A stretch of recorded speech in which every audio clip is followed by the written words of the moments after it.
Era 23 de diciembre cuando toqué el timbre de la casa que yo mismo había ayudado a comprar. Sostenía en la mano una botella de vino tinto, de esos baratos que siempre bebíamos juntos en las cenas de Navidad. El papel de regalo estaba un poco arrugado porque mis manos temblaban ligeramente. No de frío, de expectativa. Lucía abrió la puerta con esa expresión que ya conocía bien, pero que fingía no ver. Sus ojos me atravesaron como si fuera un vendedor inoportuno. Ni un abrazo, ni una sonrisa forzada. Papá, ¿qué haces aquí? La voz salió seca, sin calor alguno. Es víspera de Navidad, mija. Traje el vino que te gusta. Extendí la botella con una sonrisa tímida, como si estuviera pidiendo permiso para existir en la vida de mi propia hija. Ella miró la botella como si fuera algo sucio. Sus brazos permanecieron cruzados sobre el pecho, bloqueando la entrada. Por encima de su hombro pude ver las luces del árbol de Navidad que le había regalado el año pasado, brillando en la sala donde una vez habíamos armado casitas de jengibre juntos. Papá, yo no te dije que vinieras. Su voz tenía esa frialdad que reservaba para los cobradores por teléfono. Tengo planes esta noche. Pero siempre pasamos la Nochebuena juntos, Lucía, desde que eras pequeña. Mi voz sonaba patética incluso para mí mismo. Pensé que podríamos cenar algo, ver una película como antes. Como antes. Repitió mis palabras con un tono que me hizo sentir como un idiota. Papá, ya no tengo 8 años. Tengo mi propia vida ahora. Escuché risas desde adentro. Voces jóvenes, música, una fiesta, una celebración de la que yo, evidentemente, no formaba parte. El aroma de pavo asado llegó hasta la puerta, mezclándose con el perfume caro que ahora usaba mi hija. Un perfume que yo había pagado sin saberlo. Solo será un rato, mija. No quiero molestar a tus invitados. Intenté asomar la cabeza para ver quién estaba dentro, pero ella se movió para bloquear mi vista. ¿Es que? Lucía suspiró como si la estuviera agotando con mi presencia. Papá, la verdad es que tu visita no era esperada. No para esta noche. Las palabras cayeron sobre mí como agua helada. No era esperada. Después de 65 años en este mundo, después de 32 años siendo su padre, mi presencia no era esperada en Navidad. ¿No era esperada? Repetí, sintiendo como algo se quebraba dentro de mi pecho. Mira, papá, yo entiendo que te sientes solo, pero no puedes presentarte así, sin avisar. Tengo invitados importantes esta noche. Gente de mi trabajo, personas que... Se detuvo, pero yo entendí el mensaje. Personas que no querían ver a un viejo como yo. Detrás de ella apareció un hombre joven, bien vestido, con una copa de champán en la mano. Me miró de arriba abajo con esa sonrisa condescendiente que usan los exitosos cuando ven a los que no lo son. ¿Todo bien, amor?, le preguntó a Lucía, sin dirigirme la mirada. Sí, mi papá ya se va. Respondió ella, sin voltear a verlo. Mi papá ya se va. Como si fuera una conclusión inevitable, algo que todos esperaban. Como si mi partida fuera un alivio para todos los presentes. Bajé la botella de vino. Mis dedos se aflojaron alrededor del cuello de cristal verde. Por un momento pensé en decir algo, en reclamar mi lugar en esa casa, en esa vida que había ayudado a construir. Pero las palabras se me atragantaron en la garganta. Está bien, mija. Murmuré, dando un paso atrás. No sabía que tenías planes. La próxima vez avisa antes, ¿sí? Su voz tenía esa paciencia exagerada que se usa con los niños o con los ancianos problemáticos. Tal vez podamos almorzar la semana que viene. O mejor, te llamo yo. Sabíamos los dos que esa llamada nunca llegaría. Claro. Asentí, sintiendo el peso de los años en mis hombros. Te llamo entonces. Perfecto. Ya estaba cerrando la puerta. Que tengas una buena noche, papá. La puerta se cerró con un clic suave pero definitivo. Me quedé parado en el porche, sosteniendo la botella de vino como un idiota, escuchando las risas que se filtraban desde adentro. Risas que continuaron después de mi partida, como si mi ausencia hubiera liberado el ambiente. Caminé hasta mi auto bajo la luz fría de los faroles navideños. Mis pasos sonaban huecos sobre el concreto. En las casas vecinas, las familias cenaban juntas detrás de ventanas iluminadas. Padres sirviendo pavó, abuelos riendo con nietos, madres encendiendo velas. Me senté en el asiento del conductor sin encender el motor. La botella de vino descansaba en el asiento del pasajero, burlándose de mi ingenuidad. ¿Cómo había llegado hasta aquí? ¿Cuándo mi hija había aprendido a mirarme como si fuera un estorbo? Encendí el auto y manejé despacio por las calles vacías. Las decoraciones navideñas parecían más brillantes, más alegres, como si se burlaran de mi soledad. En cada semáforo en rojo, en cada esquina, las palabras de Lucía resonaban en mi cabeza: tu visita no era esperada. Llegué a mi apartamento y puse la botella sobre la mesa de la cocina. La etiqueta decía: para compartir en familia. Me serví un vaso y brindé solo, por todas las navidades que había pasado trabajando para darle a ella todo lo que yo nunca tuve. Esa noche, mientras las sirenas de los bomberos sonaban a lo lejos y los fuegos artificiales iluminaban el cielo, entendí algo que había estado negando durante años. Para mi hija, yo ya no era su padre. Era solo un viejo molesto que aparecía sin invitación en su vida perfecta. Tomé otro sorbo de vino y miré el teléfono. Tenía que hacer una llamada importante mañana por la mañana. Al banco. Papá, la verdad es que no esperaba tu visita para esta Navidad. Mejor que te vayas ahora. Sus palabras me siguieron hasta el sueño esa noche. Pero por primera vez en años, no me sentí como una víctima. Me sentí como un hombre que finalmente estaba viendo la verdad. Todo comenzó 40 años atrás, cuando Lucía apenas era una idea entre su madre y yo. Carmen trabajaba en la panadería de Doña Rosa, yo en la construcción. Juntábamos cada peso como si fuera oro, guardándolo en una lata de café que escondíamos detrás de la foto de la Virgen de Guadalupe. Recuerdo la primera ecografía de Lucía. Carmen lloraba viendo esa manchita gris en la pantalla, y yo pensé: esta niña va a tener todo lo que yo nunca tuve. No era una promesa vacía. Era un compromiso grabado en mis huesos. Cuando Lucía nació, vendí mi único lujo, una guitarra que había heredado de mi padre. Con ese dinero compramos la cuna, los pañales del primer mes, las vitaminas que Carmen necesitaba. Nunca se lo dije a mi esposa. Simplemente dejé de tocar música los domingos. Los primeros años fueron duros pero hermosos. Yo salía a las 5 de la mañana para llegar al sitio de construcción antes que el capataz. Cargaba sacos de cemento de 50 kilos bajo el sol de mediodía, con las manos sangrando y la espalda destrozada. Pero cada noche, cuando llegaba a casa cubierto de polvo y cal, Lucía corría hacia mí gritando: papá, con esa sonrisa que iluminaba toda la habitación. Carmen murió cuando Lucía tenía 12 años. Cáncer de mama. Los últimos meses fueron una pesadilla de hospitales y facturas médicas que me dejaron endeudado hasta el cuello. Pero nunca dejé que Lucía lo supiera. Para ella, mamá simplemente se había ido a cuidar a los angelitos en el cielo. Después del funeral, me quedé solo con una niña de 12 años y una deuda que parecía una montaña. Algunos vecinos me sugerían mandar a Lucía con mis hermanas en Guadalajara. Es muy caro criar a una niña solo, Lorenzo. Ellas la cuidarían bien. Jamás lo consideré seriamente. Lucía era mi responsabilidad, mi alegría, mi razón para levantarme cada mañana. Tomé turnos extra, trabajé fines de semana, pinté casas por las noches. Mis manos se volvieron tan ásperas que parecían lija, pero Lucía nunca faltó a la escuela ni se quedó sin comer. Le compraba los cuadernos más bonitos, aunque tuviera que caminar 2 horas para ahorrar el pasaje del camión. Cuando pidió clases de inglés porque todas las niñas importantes lo hablaban, trabajé cargando bolsas en el mercado los sábados para pagarle el curso. Cuando quiso una bicicleta rosa para su cumpleaños número 14, empeñé mi reloj y comí frijoles durante un mes. En la secundaria, Lucía comenzó a avergonzarse de mí. Lo noté en pequeños detalles, como me pedía que la dejara 2 cuadras antes de la escuela, o como presentaba a otros padres pero nunca a mí en las juntas escolares. Sus compañeras tenían padres que usaban corbata y manejaban coches nuevos. Yo llegaba en mi camioneta vieja, con las uñas sucias de trabajo. Pero seguí siendo el mismo padre orgulloso. Cuando Lucía sacó el primer lugar en matemáticas, mandé hacer una placa con su nombre y la colgué en la sala.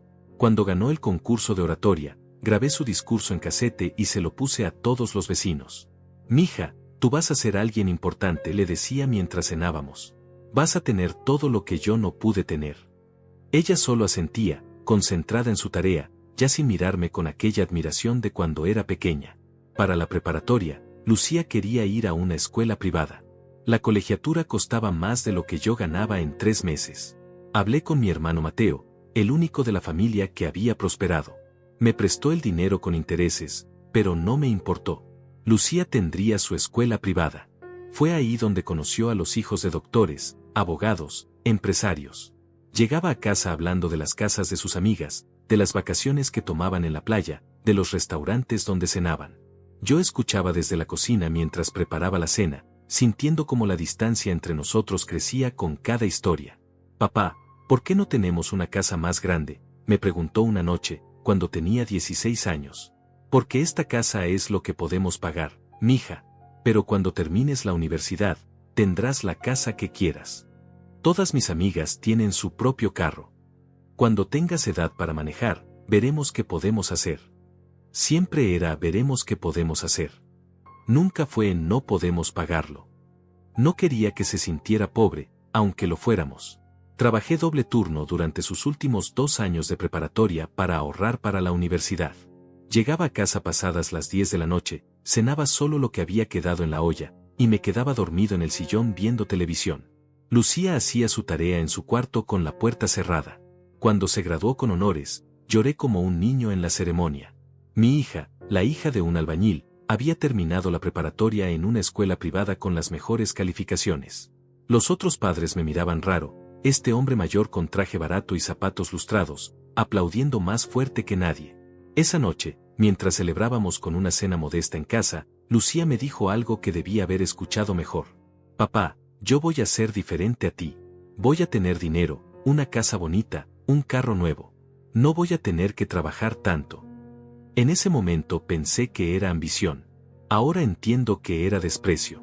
Para la universidad, pedí un préstamo al banco usando la casa como garantía. Lucía quería estudiar administración de empresas en la universidad más cara de la ciudad. Es donde estudian los hijos de las familias importantes. Papá, es mi oportunidad. Firmé los papeles sin leer las letras pequeñas. Mi hija tendría su oportunidad.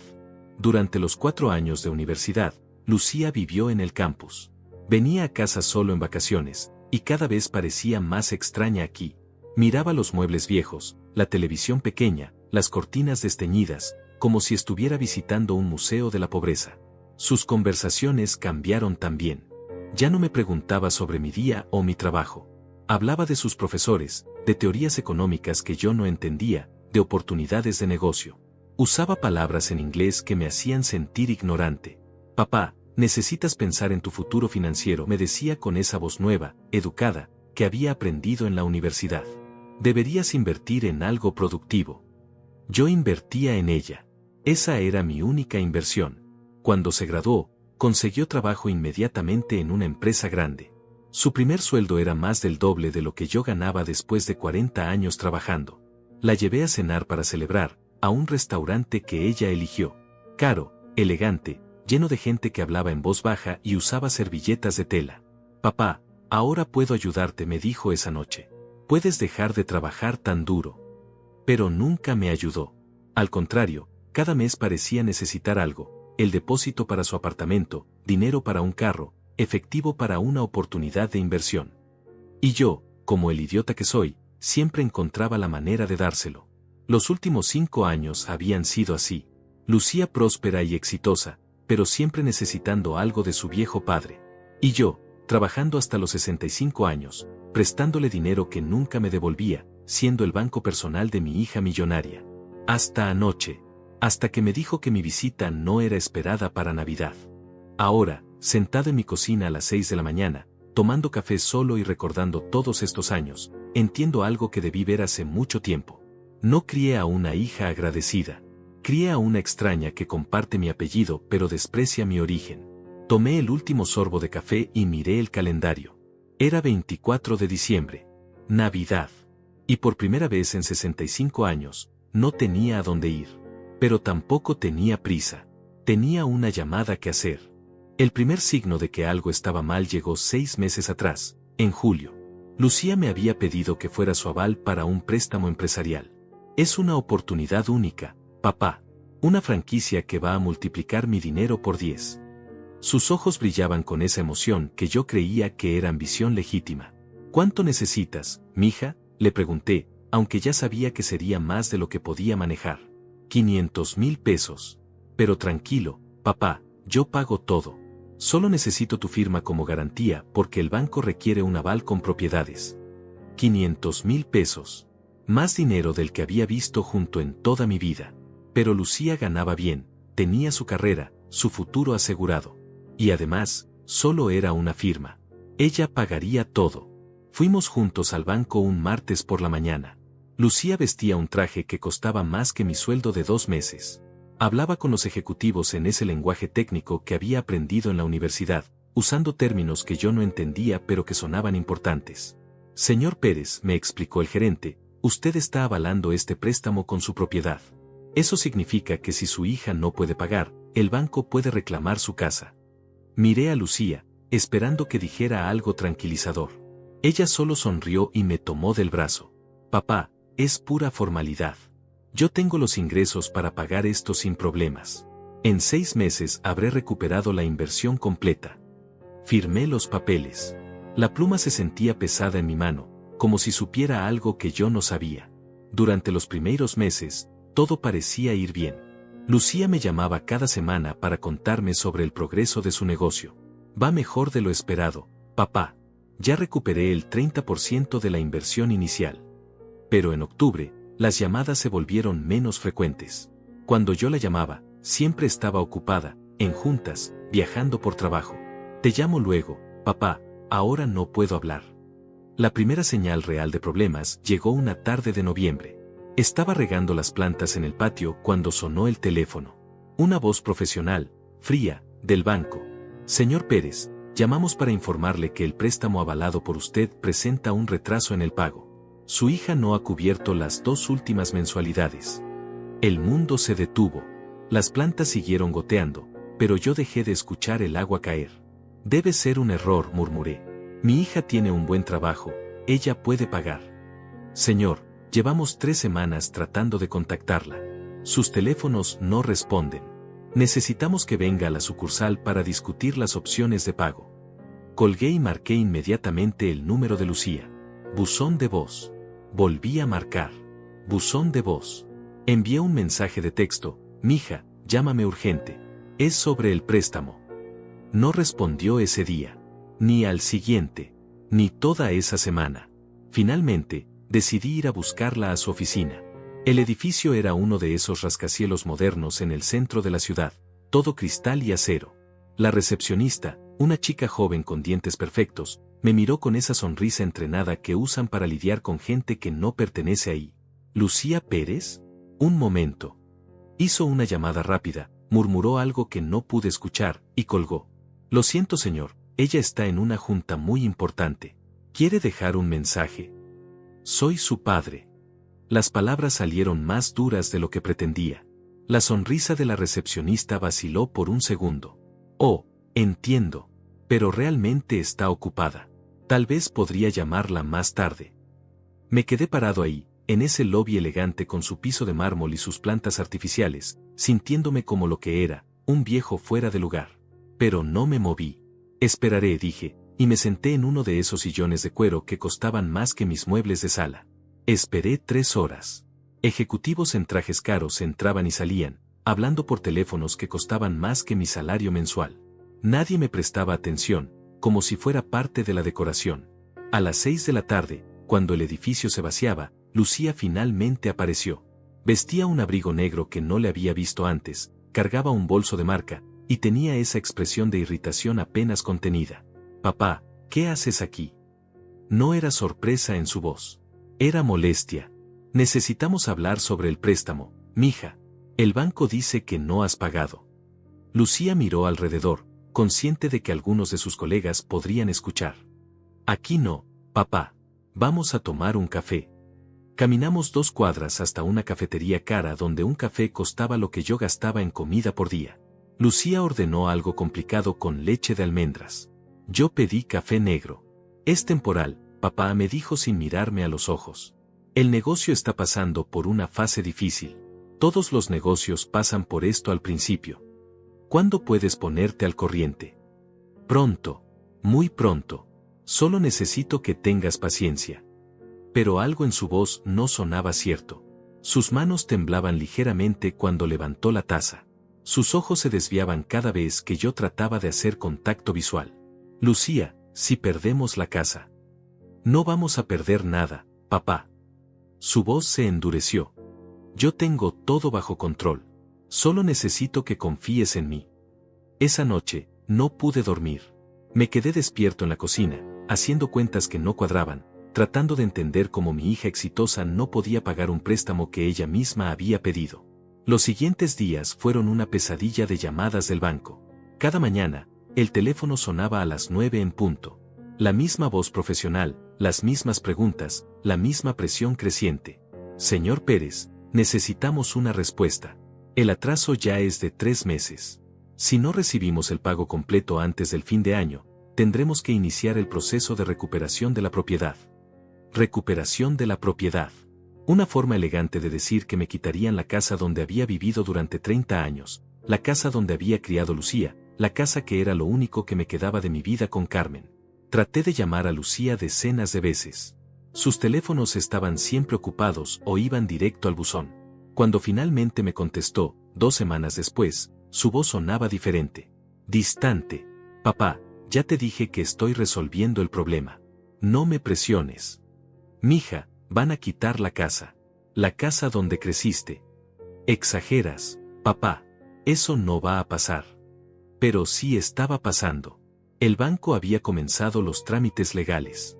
Los documentos llegaban por correo certificado, llenos de términos legales que me daban dolor de cabeza.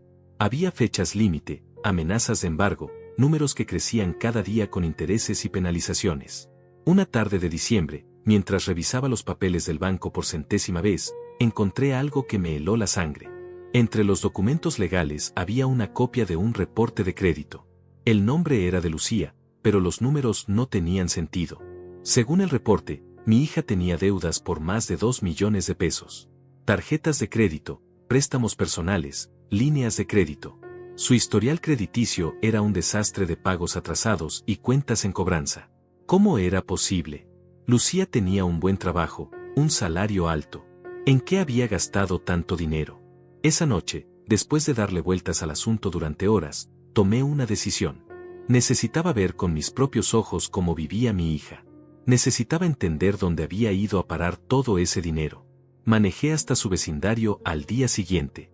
Era una zona exclusiva, llena de casas grandes con jardines perfectos y carros nuevos en las entradas. La casa de Lucía estaba al final de una calle privada, protegida por una reja automática. Era enorme. 3 pisos, ventanas enormes, un jardín que parecía salido de una revista.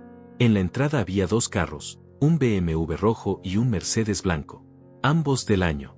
Me quedé parado en la banqueta, mirando esa casa que costaba más de lo que yo ganaría en 10 vidas, y entendí todo.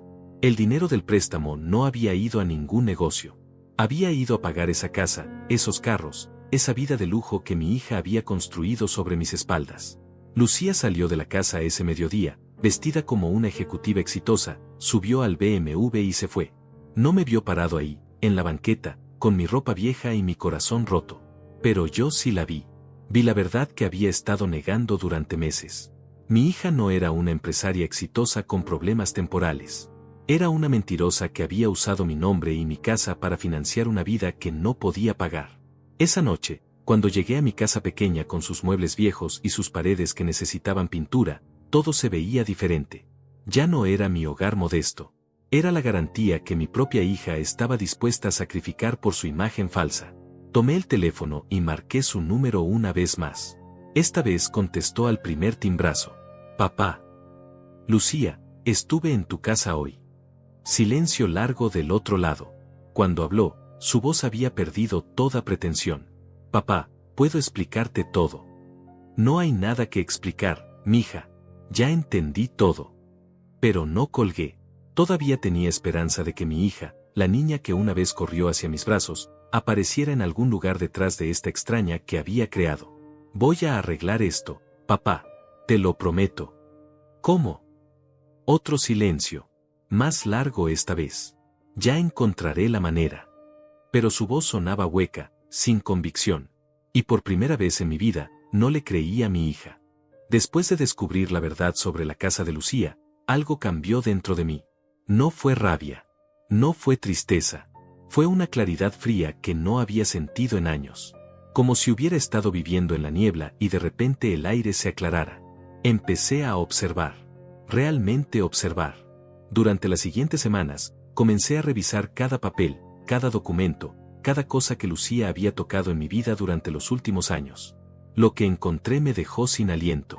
El primer descubrimiento llegó cuando revisé mis estados de cuenta bancarios. Había retiros que no recordaba haber hecho. Pequeños al principio, 50 pesos aquí, 100 allá. Pero en los últimos 2 años, las cantidades habían crecido. 1,000 pesos. 5,000. 10,000. Llamé al banco.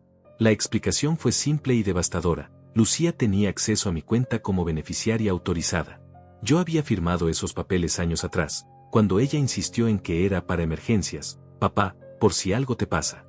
¿Cuánto ha retirado en total?, pregunté al ejecutivo, aunque ya temía la respuesta.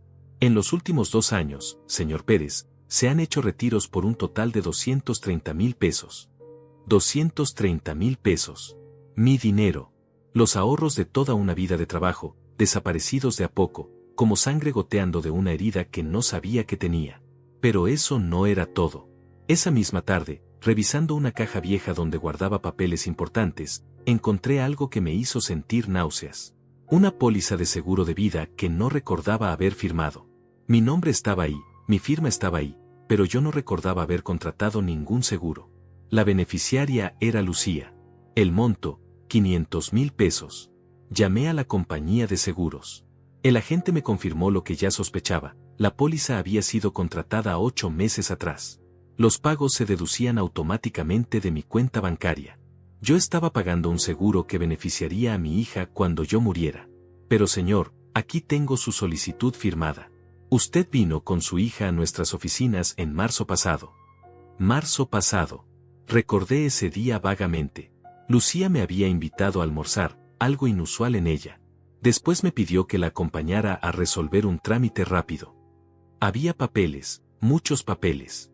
Ella me explicaba mientras yo firmaba, pero no presté mucha atención. Confiaba en ella.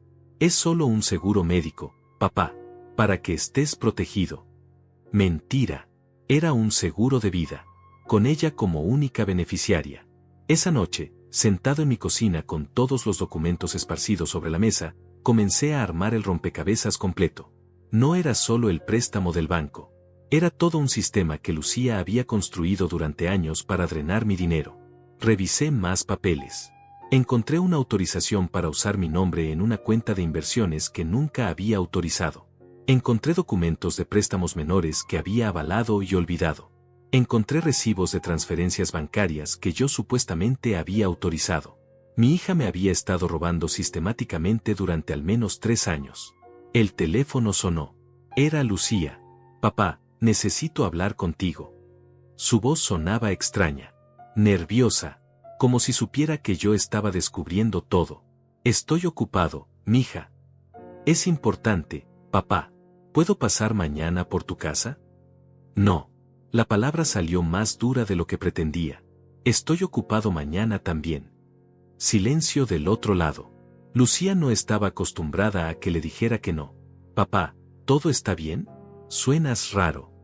Todo está perfecto, mija. Por primera vez en años, todo está perfectamente claro. Colgué antes de que pudiera responder. Los siguientes días fueron de investigación silenciosa. Llamé a todos los bancos de la ciudad, pidiendo información sobre cuentas o préstamos asociados con mi nombre. Descubrí 2 préstamos más que no recordaba haber firmado. Pequeños, pero con mi casa como garantía. Visité a un abogado. Pablo Hernández, un hombre mayor que había conocido en la construcción años atrás y que ahora tenía su propio despacho modesto pero respetable. Lorenzo, esto es fraude, me dijo después de revisar todos los documentos. Tu hija ha estado cometiendo fraude financiero usando tu identidad. ¿Qué puedo hacer? Legalmente, puedes denunciarla, cancelar todas las autorizaciones, recuperar lo que se pueda. Pero... Pablo me miró con esa expresión que usaba cuando iba a decir algo difícil. Es tu hija, Lorenzo. ¿Estás dispuesto a llegar tan lejos? Era una buena pregunta. ¿Estaba dispuesto a destruir a mi propia hija por dinero? Pablo, si no hago nada, voy a perder mi casa. Lo único que me queda. Entonces tienes que decidir qué es más importante, tu casa o tu hija. Pero esa noche, reflexionando sobre las palabras de Pablo, me di cuenta de que estaba planteando mal la pregunta. No era mi casa contra mi hija. Era mi dignidad contra su avaricia. Durante los siguientes días, observé a Lucía desde la distancia. La seguí discretamente, como un detective privado investigando a una criminal. Y eso era exactamente lo que estaba haciendo. La vi almorzar en restaurantes caros con gente que vestía como ella, ejecutivos jóvenes con relojes brillantes y sonrisas prefabricadas. La vi comprando ropa en tiendas donde una camisa costaba más que mi renta mensual. La vi vivir una vida financiada con mi dinero, mientras yo comía frijoles y arroz para ahorrar cada peso. Pero lo que más me dolió fue verla reírse. Reírse sin preocupaciones, sin culpa, sin el menor rastro de remordimiento por lo que me estaba haciendo. Para ella, yo no era su padre. Era su fuente de financiamiento personal. Una tarde, mientras estaba sentado en mi auto observando la casa que el dinero robado había comprado, mi teléfono sonó. Era el banco otra vez. Señor Pérez, lamentamos informarle que si no recibimos el pago completo del préstamo antes del 31 de diciembre, procederemos con el embargo de su propiedad. 31 de diciembre. Quedaban 2 semanas. Entiendo, respondí con una calma que me sorprendió a mí mismo. Señor, ¿va a poder cubrir el pago? Ya veremos. Pero ya sabía la respuesta. No iba a poder pagar. No tenía el dinero, y Lucía no iba a pagarlo. Iba a perder mi casa. La casa donde había criado a mi hija.